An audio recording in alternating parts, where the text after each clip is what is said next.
సరిహద్దులో కాల్పులు కవ్వింపు చర్యలు ఉండకూడదని పాకిస్తాన్తో చర్చించినట్లు ఇండియన్ ఆర్మీ వెల్లడించింది. ఇరువైపుల నుంచి ఒక్కో బుల్లెట్ కూడా పేలకూడదని, సరిహద్దుల నుంచి బలగాలు తగ్గించాలని అంగీకారానికి వచ్చినట్లు తెలిపింది.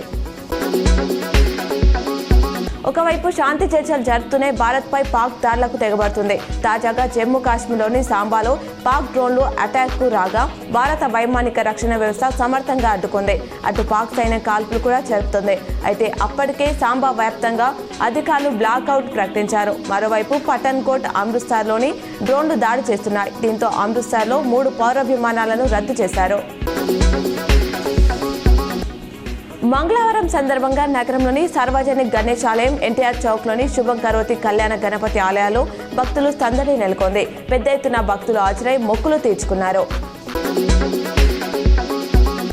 రేవంత్ రెడ్డిపై విమర్శలు చేసిన బీజేపీ ఎంపీ ఈటెల రాజేందర్పై కాంగ్రెస్ మాజీ ఎమ్మెల్యే జగ్గారెడ్డి తీవ్రస్థాయిలో విరుచుకుపడ్డారు. నేను కౌన్సిలర్గా ఉన్న టైంకి నువ్వు చదువుకుంటున్నావు, నువ్వు ఒక్కడి తిడితే మేము 100 తిడతాం, ఇక్కడితో ఆపేయకపోతే నడి రోడ్డు మీద నీతో గుంజలు తీస్తా అని వార్నింగ్ ఇచ్చారు. ఛత్తీస్గఢ్లోని బీజాపూర్ అడవులు మరోసారి నెత్తురోడాయి. భద్రతా బలగాలు, మావోయిస్టులకు మధ్య జరిగిన భీకర ఎన్కౌంటర్లో 20 మంది నక్సల్స్ మరణించారు. ఎదురుకాల్పులు ఇంకా కొనసాగుతున్నాయి.